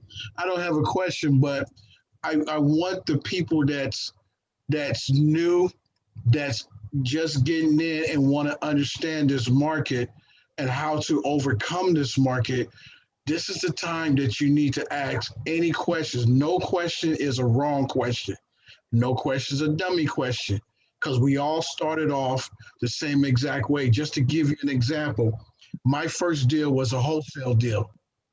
The guy told me I was going to get $5,000. He kept telling me, dude, I'm stoked you're going to get $5,000. But when the dust settled, I got $2,500. Now, I took my $2,500. I was a little peeved. Why? Because he told me I was going to get $5,000. If he had never told me I was going to get $5,000, I would have been excited for the 25 because I actually did a deal. So the point is that this is why she came out with the thing of due diligence, to understand what is it going to take for you to either or to JV on a deal. Now, understanding the difference between the two, I will let her explain, since she's our host, the difference between the two. Between JVing on a deal and wholesaling a deal? Yes, ma'am. Okay. I'm happy to explain the difference between the two. Is that it? That's it. Okay. Just want to make sure. So, no, wholesaling a deal it means that you find a deal and then you find a buyer. Yes. Wholesaling a deal is about having a really good network to find a deal with and having a really good network to sell your deal to. What happens between those two, where those two meet, could be a double close, could be an assignment contract, right? Could be all kinds of things. There could be different ways. It could be a finder's fee, right? Could be you're acting as a real estate agent. Kermit likes that, finder's fee. I know that much. I told you I know just enough to be dangerous. Just enough to be dangerous. Finder's fees work. So you can manage that where those two touch any way you want to, but effectively it's a networking, right? What the business you're in is networking, and the commodity happens to be real estate. Your commodity could be CBD oil, and you're still involved in networking. Okay. So that's networking. Now, joint venturing is I find a property I'm really excited about it. And I go find more people who I get excited about that property and we do it together. Maybe I find a contractor that's excited. Maybe I find an investor that's excited, but I stay with the deal. It goes from this, my crew, my team, we buy it together and we do something to it and then we sell it together. And then I get money based upon that we did it together. Is that similar to a REIT? Okay, so a real estate investment trust or a REIT is a form of ownership. Okay. Could you own it as a REIT? You could, but I don't suggest you do. What I suggest you do is that you either have an LLC that you guys are all in, or you have a joint venture agreement, right? Sure. But you can also own it as tenants in common, real estate tenants in common. You can do that. And you can put all four of you guys on the deal, each with a 25% ownership. That's fine. Right. All four of you sign on the note. That's fine. It's when you get into an actual real estate investment trust that is a legal document that banks start to go, we're not too sure about that. Right. Okay. So there's lots of ways to create the joint venture legally. What's important is that you guys shake each other's hand and have an agreement as to how it's going to work. And what's nice about and then you work that out. what's nice about joint ventures too is like I see you, Kevin. possibly later on this year, I may need to find a joint venture to lose some money in, if you know what I mean, Christina, on paper. Okay. I do. I do. I don't think I want to actually lose any more money, but Well, you know what I mean, though. You can lose paper money, you lose paper money. Yeah. and that's always nice when you have to file your taxes, but and you lost money. Yes. Well, depreciation works, right? Depreciation is a way to look like you lost money. So all the new people in here, what we're talking about is if I have a large chunk of money, I pull out of my other investments. Instead of paying a lot of taxes, there's a way for you to bring me a deal that makes you money, but on paper makes me lose money. Yeah.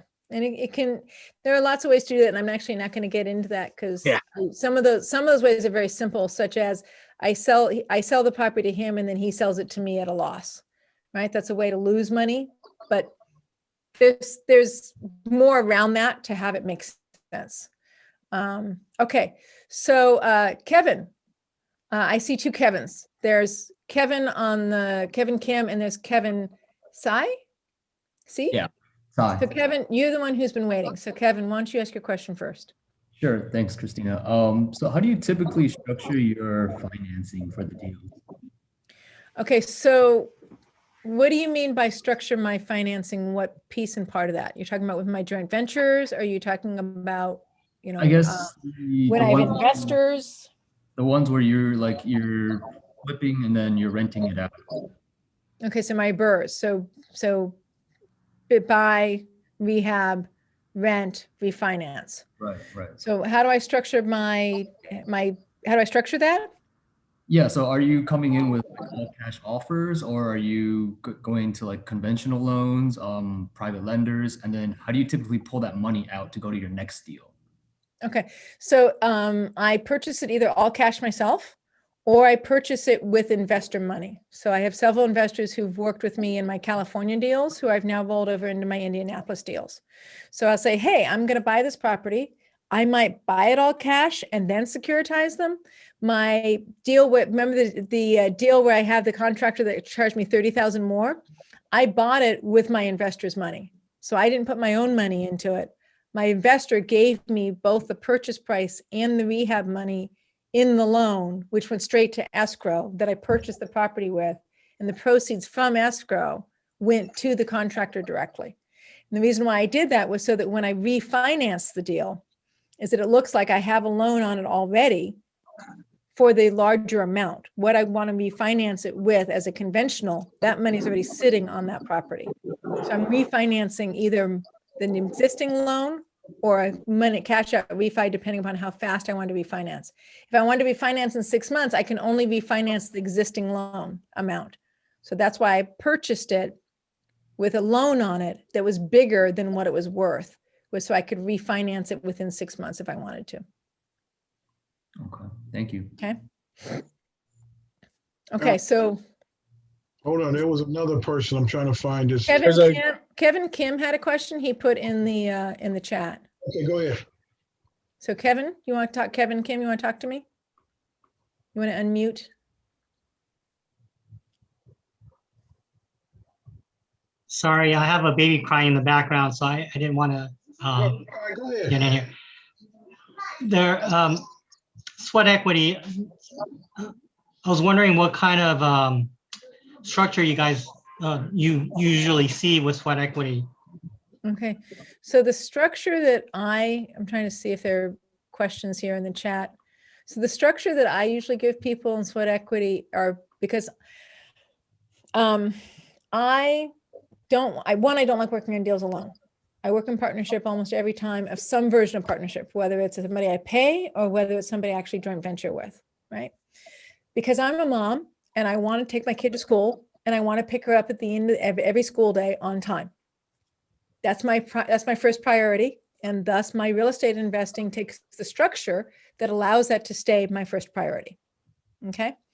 So the way I structure it is that if they're truly doing the other half of the deal, I bring the money, I review all the contracts, right? And I sign everything.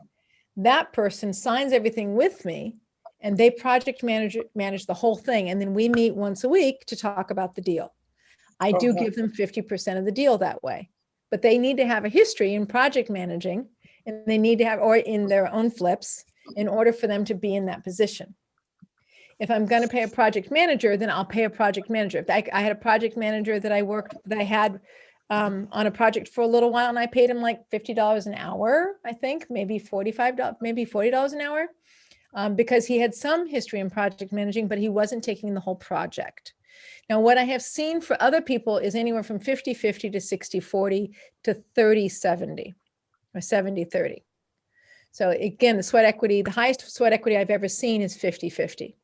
I don't usually see more than that in a joint venture arrangement versus in a syndicator or a fund where the person who is the expert, the person who's running it is an expert. And then obviously they will sometimes take more in the waterfall. So did that answer your question, Kevin? In a joint venture, 50-50 to 30 to 70-30. I know he muted again. Yeah, because he got the baby crying, so that's why he muted. He said thank you. Okay, cool. Thank you. All right, is there another question here? This is the best time, ladies and gentlemen. Christina, Ryan Raven. Ryan, go for it. So can you kind of explain what you're looking for economically in the areas that you're investing in to avoid like declines in rents over a period of time? Okay, so with COVID or without COVID? I would say without COVID, but you know, I mean, COVID does play somewhat of a factor, you know, especially if you're investing now.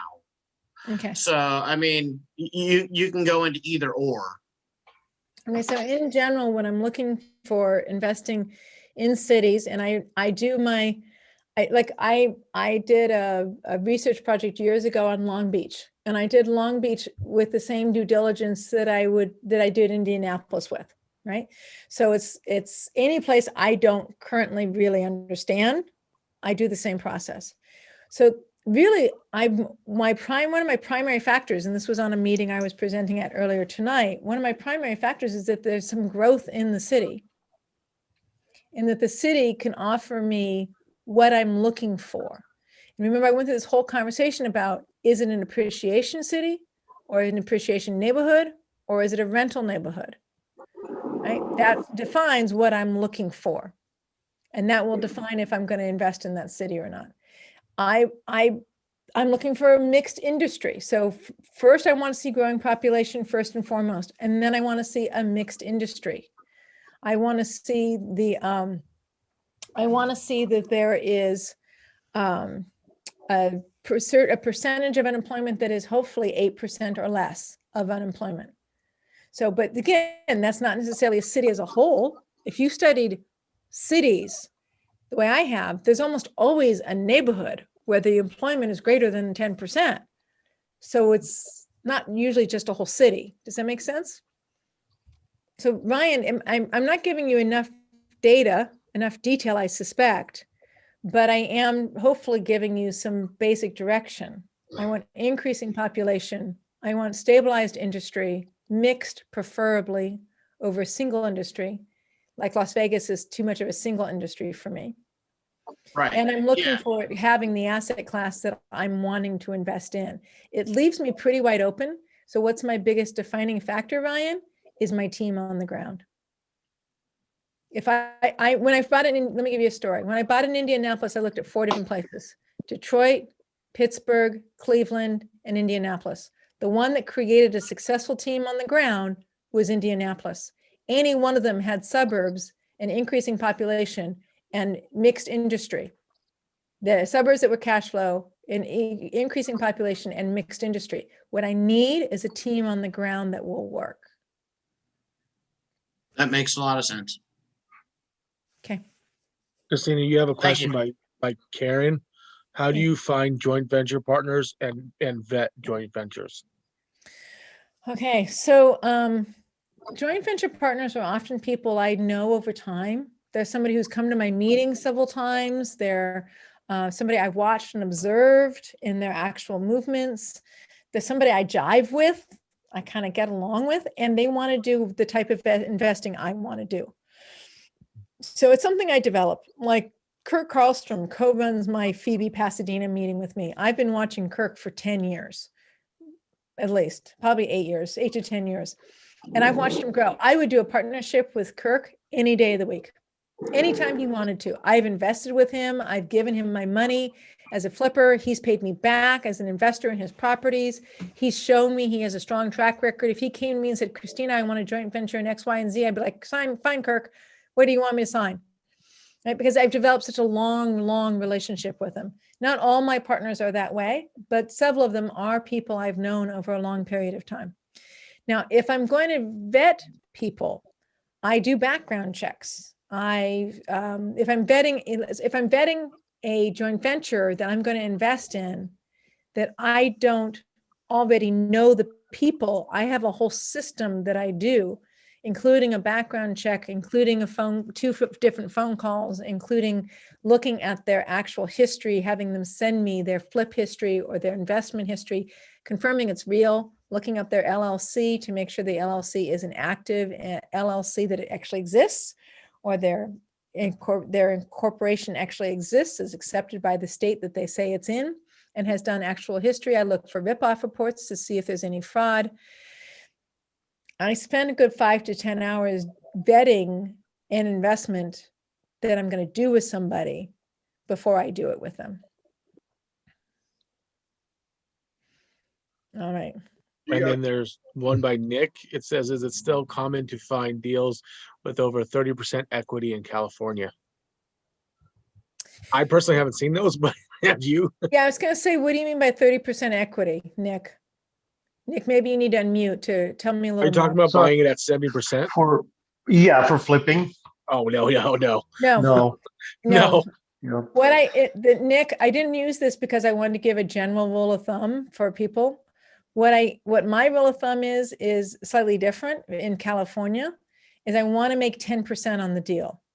So I was flipping in Southern California. I'm done flipping in Southern California, but I was flipping in Southern California. And what I did was I would run my numbers, my contractor, my escrow in and out, my holding costs, right? All the other landscaping and any other systems that I thought I was going to have to put in. I would run my numbers, and what I wanted was 10%. So I'd buy in at $1.5 million, and I'd wanted to sell at $2.5 million or $3 million. And my 10% would be, I want to take home 200,000. Yeah. I know some of the deals that we were doing before COVID hit for loans, we were making more money than the flippers. Wow. Yeah. I'd say it was real. Yeah. Like their barns are so tight. I brought in like I did target 200,000. Honestly, I'd bring in 150,000, right? 170 if I was lucky. I wanted to have enough cushion. I mean, those deals are 10%. It's not a lot of cushion, guys. Even on a, you know, when you're talking about when you go from $100,000 to $1 million, it's just a zero. But your losses with that one more zero hurt more. Okay. Oh yeah. Oh yeah. Even, you know, I've been in this for 30 years. That hurts more. It hurts more to lose 10,000 than to lose 1,000. It hurts more to lose 100,000 than to lose 10. Right? Ryan says he's found some on the MLS, but it's very hard. Yeah, it's very hard to find that. So in Southern California, if you want to do flips, the ARV that I worked with for a while was adding square footage, whether you add an ADU or whether you actually add square footage. And I would optimally, my target would try to be to add 490 square feet. Yep. So that I could do it over counter. I know a few people that's how they've been flipping. What they do is they go to a neighborhood, whatever neighborhood they know, they learn it, and they find what the average size house is. Just say it's like a 3,500 square foot house. If they can find a house that's 2,500 square feet, they're trying to buy that smaller house. They'll give them full price for that house based off square foot because they know they're going to be adding 1,000 square foot to it. They know what their numbers are with their contractors, and that was why they were making their money. Yeah, the money isn't made on the rehab of the existing square footage. The money is made on the price differential between the cost of the new square footage and what you can sell it for. So if you can build new square footage at $200 a square foot, but it will sell for $700 a square foot or $750, that's actually where your profit is. It's not, you're basically a wash on the existing square footage, right? So ADUs are good, but they're a little more risky just because it's hard to appraise a value on an ADU than it is to appraise attached square footage. Okay. That is a question Arthur said ADUs are resale value strategy too, or just hold strategy? They work for both. I think I was adding it. I had a property I was going to add an ADU to, or basically convert an existing structure into an ADU. And because it was an existing structure, I felt like that it had the same value price per square foot, but you can't always count on that. ADUs don't always bring in the same price per square foot. So it's riskier in that way. And I can't tell you right now, honestly, because I'm not an expert in ADU. There's Christy Surtwell is, and so if you ever had a chance to see her present, I would chase her down. Christy spelled with a K, Surtwell spelled with a C. She would be a person that would be able to tell you what a good ADU strategy is. I'm not an expert in that one. Yeah, because you have to figure out how much it is, what they sell for resale per square foot, right? Yep. Remember we have our bracket between the bottom of the market and the top of the market. And that's our bracket of what we can play with. Don't try to play beyond that bracket, guys. It'll burn you. Don't say, hey, mine's going to be so beautiful. I'm going to get more than the price per square foot that everybody else gets at the top of the market. I know people who do that. I work with a designer who gets me more, but I don't count on it because what if that one isn't? Excuse my ignorance. What is an ADU? Additional dwelling unit. It's a guest house. It used to be called granny suites or mother-in-law suites, but they're called ADU now. You can add them. You can actually add them to almost any home in California. Yes. Some places are more open to it than others. Thomas, do you have another question? Is your hand back up again? Pasadena. But I can put some stuff out there. Everybody that's brand new, especially like Kermit, not only coming to these events will give you the exposure that you need, but there's also homework like reading books, not just going to YouTube, like Napoleon Hill's Think and Grow Rich. You know? I have that. Okay. I tell people to regurgitate. The reason why I use the word regurgitate is because it's easier to say, just go reread it and you'll make an excuse. But if I say that, then you be like, well, why in the hell he say it like that? Then that's something I need to check out for him to say that. Also, you have The Midas Touch by Robert Kiyosaki and Donald Trump. Donald Trump's The Arc of the Deal. There's a bunch of things out there. There's a movie called the founder. It's about a guy named Raymond Kroc who became the founder of the franchise of McDonald's. Yeah. You know, Thomas, I think one more book would be How to Win Friends and Influence People. that's good. You know, there's a lot of self-help books out of there. Matter of fact, I'm gonna say this to a lot of people. I had a gentleman that spoke at my meeting back in 2019. This guy went to prison for whatever he did. He paid his debt to society. But while he was in prison, he got into an entrepreneurs program, read a self book. About the time he got out of prison, he had 2 deals waiting on him. So anybody can do this. It's not hard. You just got to be very determined. Show up every day. You can't just let this lack. Like I said, not only my meeting, Christina has a meeting, Empire has a meeting, Mick Blackwell, Bill Tan, all these guys, they're willing to talk to you, walk with you, but you're going to have to put in the work. They'll give Yeah, I can't do it for you. Put in the work. You got to. You know, there's a lot of things out there that you can do to keep your mind active. The more your mind is active, the better you are. Like they say, an idle mind is a devil playground. If you're not active, your mind's going to drift. You know, do not get discouraged because you have people in here and outside of the box that can help you get to where you need to go. They wouldn't mind partnering with you, like Christina said. As long as I get all my due diligence done and we get a relationship, I'll partner with you in a heartbeat. She's not afraid. She's not going to bite you. You know, I don't know. You don't know that. No, you don't know that. I will hold you accountable. But I will tell you, don't bring fries around her. She steals fries.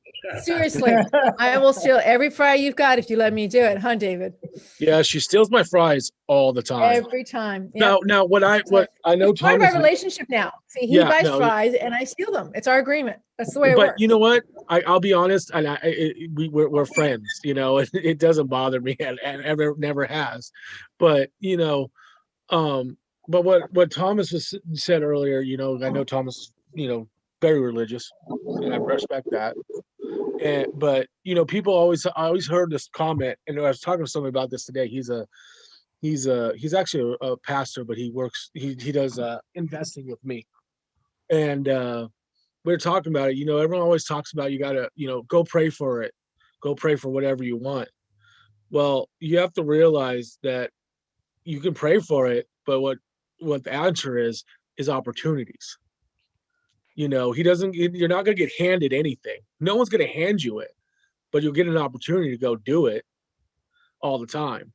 You know, you just look around, there's always opportunities. I mean, people getting started, oh, you know, I can't do it. How many of you guys know there's in your neighborhood, your own neighborhood, there's a house that's abandoned?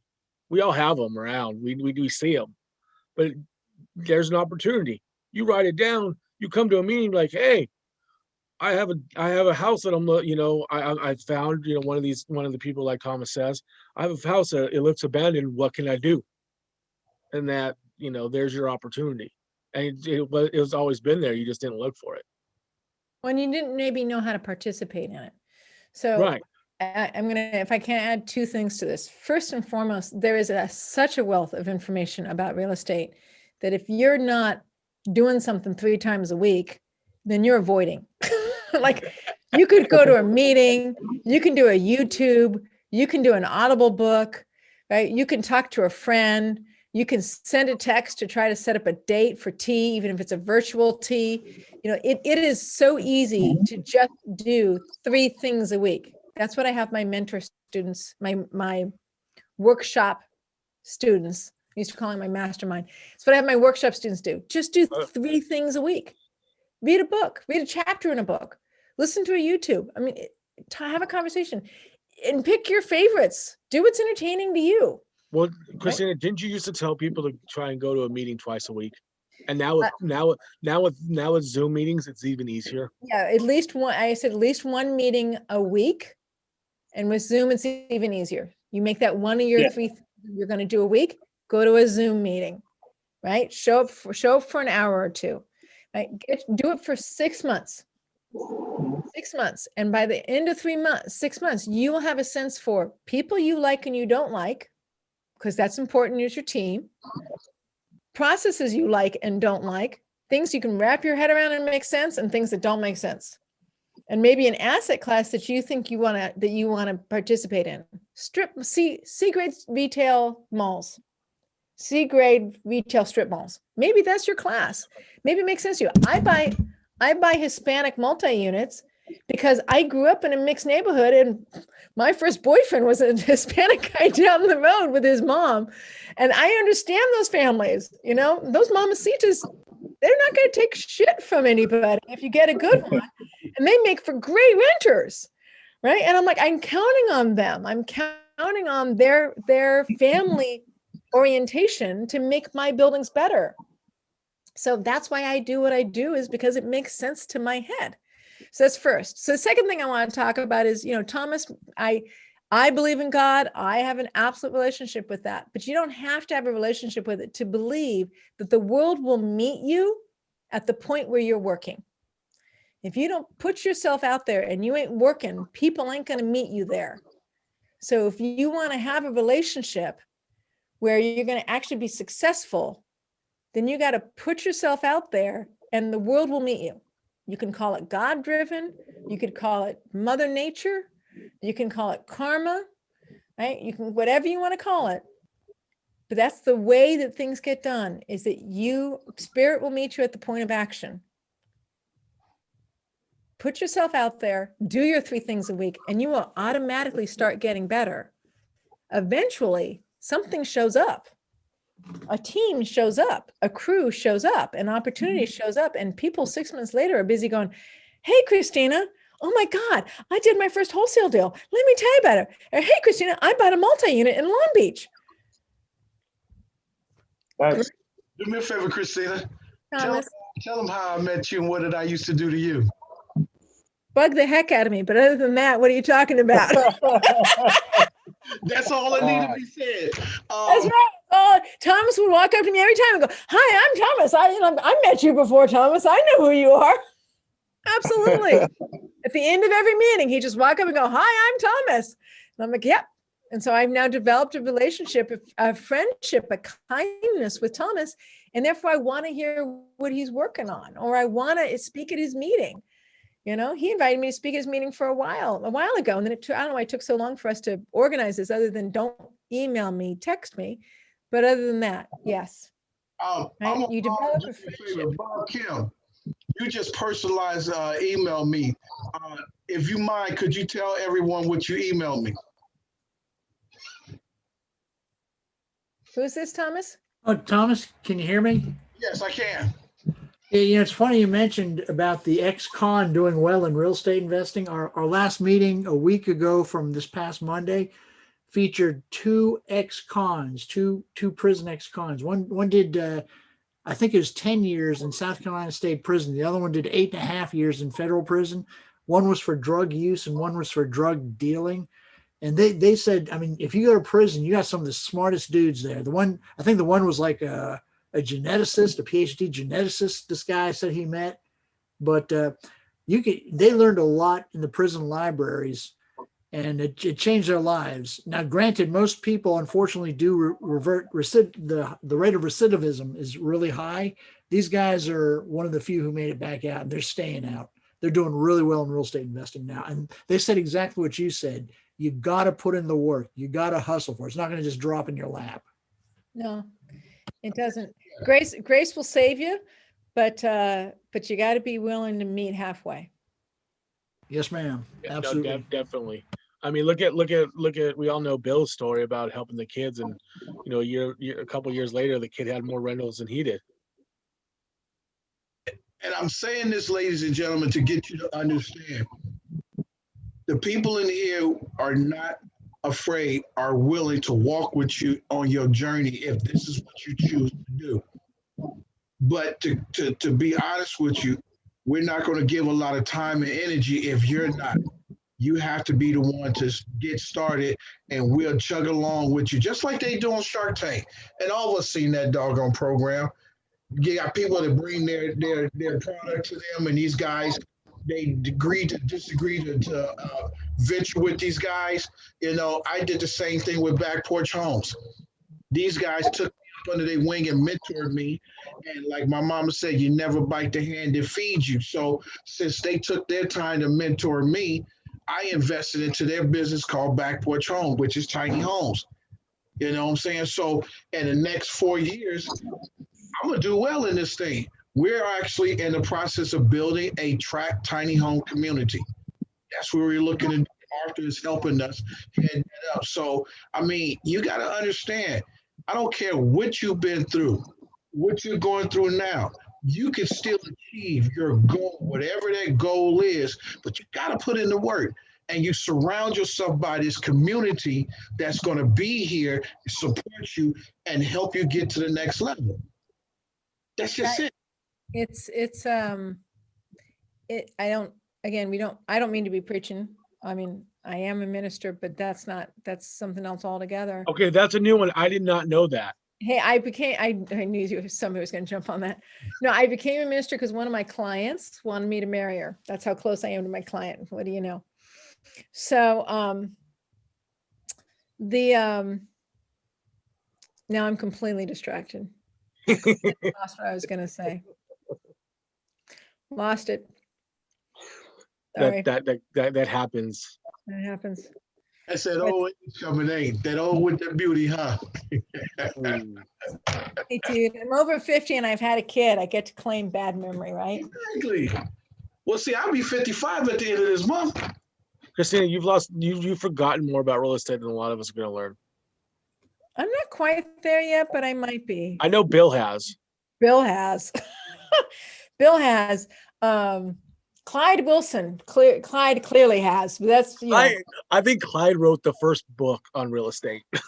That's how long he's been doing it. No. That was between Jimmy Napier and somebody else. I forgot who the other person is. They did it on rocks too. They're like ding ding ding ding ding. You know. We got a couple of people that didn't get a chance to identify who they are, so I want to give them that opportunity. Andy, I see you came. Who you are? Unmute yourself, Andy. Hey, can you guys hear me? Yes. Yes. Hey. So yeah, I'm an investor based in Glendale, California. I've actually come to a few Phoebe meetings in Pasadena back before the craziness started. So Christina, thanks for that. And it's always fun to do all these Zooms. Like you were saying, Thomas, you know, it's all about like learning. Christina said, you know, with Zoom, you can educate yourself even more. So I've been doing about 3 Zooms a week after my full-time job, and my wife hates me right now, but it's kind of fun. And yeah, I'm just by way of background, Christina, I'm probably going to get in touch with you pretty soon, but I am a passive investor in real estate, work in the investment industry full-time, mostly doing bond investments, but I own several single families out of state. And I bought them after the financial crisis 10 years ago. They were all foreclosures, and I've been sitting on them. And I own a couple in Indy actually, but it's always great coming to these Zooms. And thanks for organizing, Thomas. Appreciate it. Thank you, Gwen. Yes. Can you hear me? Oh, okay. I'm in San Francisco. I do temporary short-term housing for nurses in trailers and RVs, mainly in private vacant lots where there was fire burnt houses. And I have difficulty with city ordinances or neighborhood opposition at times. I'm in a city that allows it. So I have 4 trailers. But it's difficult to scale if some cities are in opposition. You need to get some of these tiny homes that I have out here. Yeah, but it's that whole San Francisco. It's that whole not in my backyard. Oh, really? Yeah.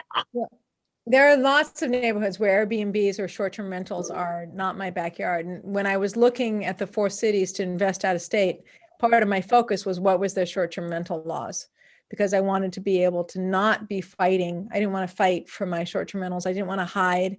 I didn't want to pretend. I don't do well in that type of environment. So part of my deciding factor was, could I do it?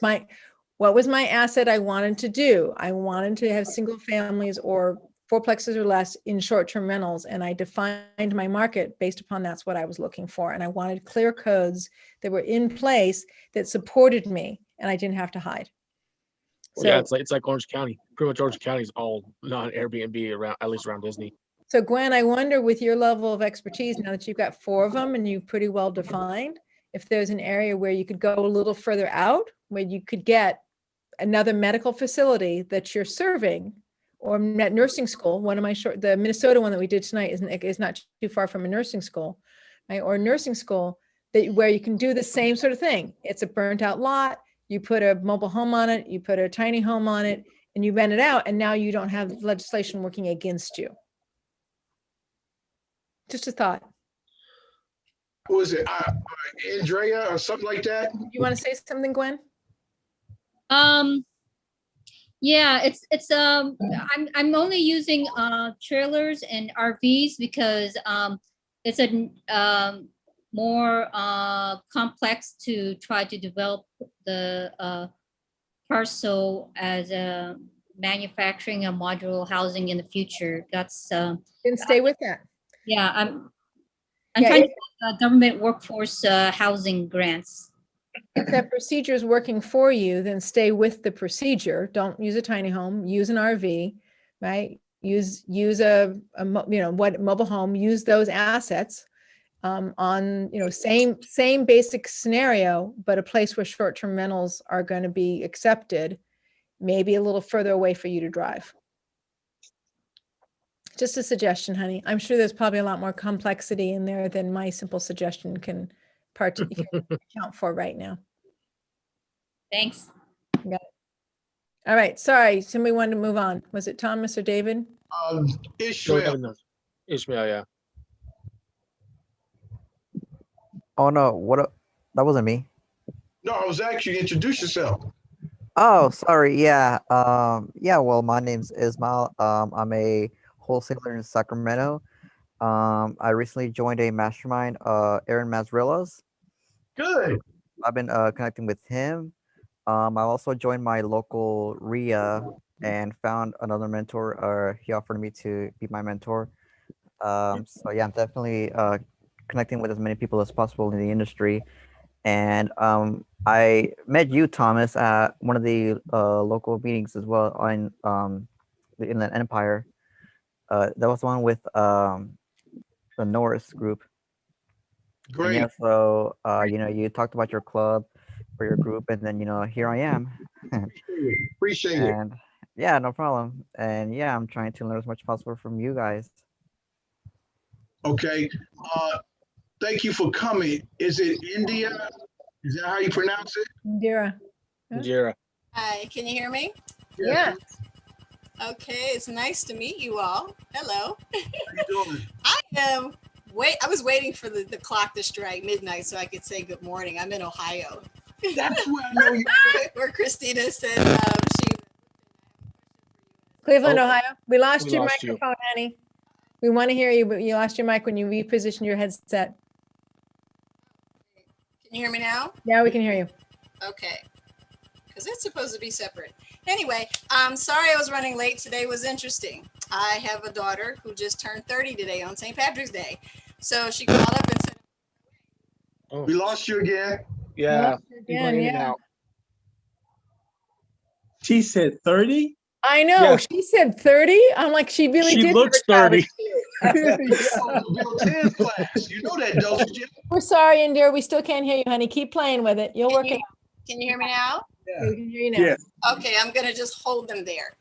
Okay, so yeah, so she called me and I thought she was coming at 1.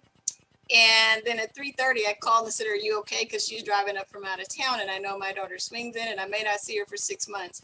And she's moving to Fort Wayne, Indiana in 2 months. First time since birth. So I'm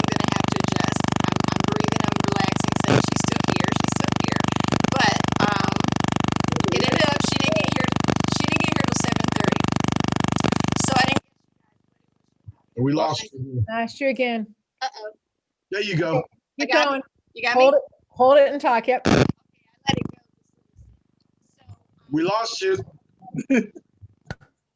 I want to hear her. I still want to hear her story.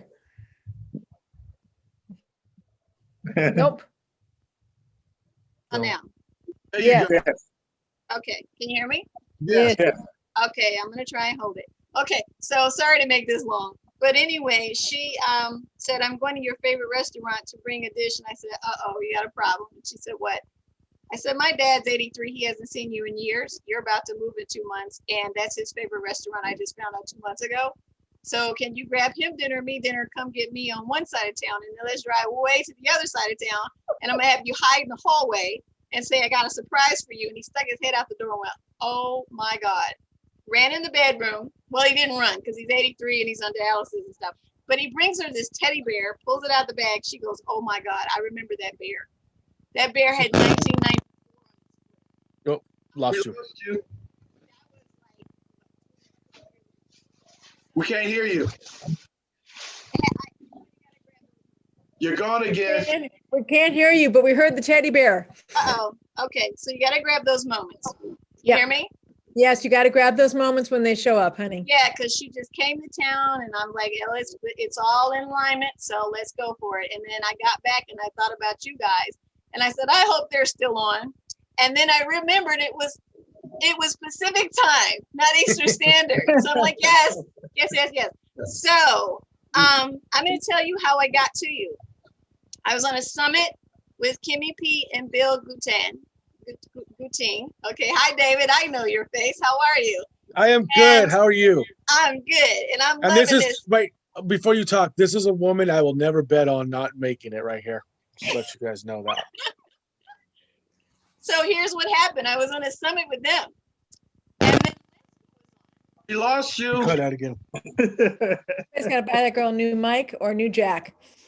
Yeah. It's either a mic or a jack you need.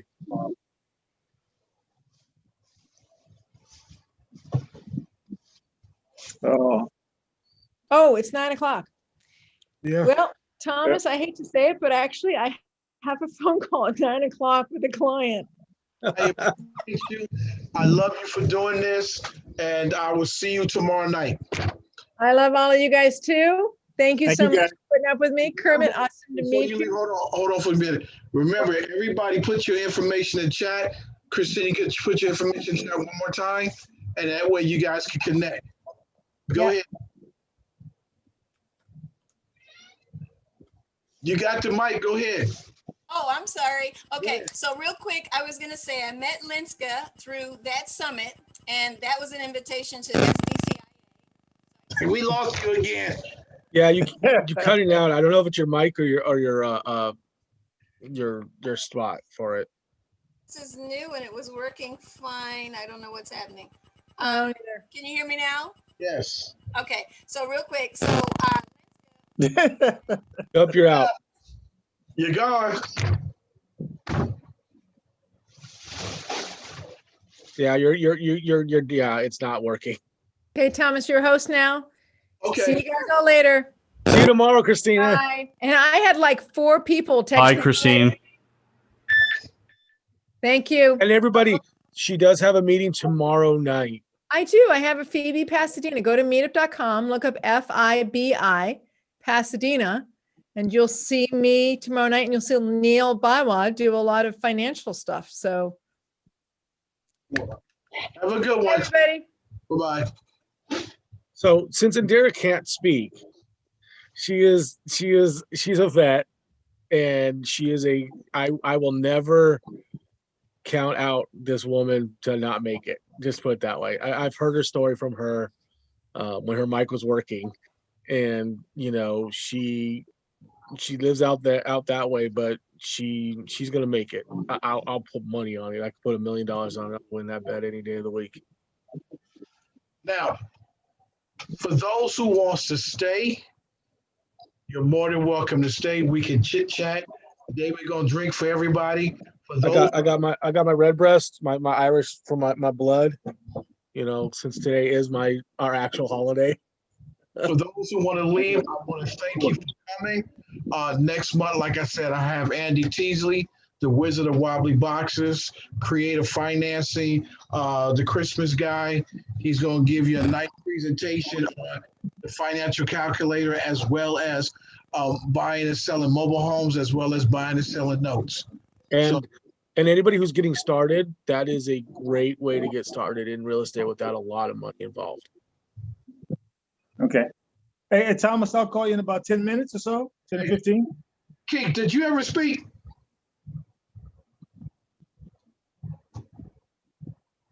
Keith Anderson. I don't think he ever spoke. I think he put it in chat. Yeah, I just saw him put it. He said, "Bye, Christina." Okay, I'm gonna go to the what's the name of David? Take over real quick. Okay. Anybody have any questions? Anybody could speak. I have a question. Okay. And it could be for anybody on here. A couple of weeks ago, I found a property and I wanted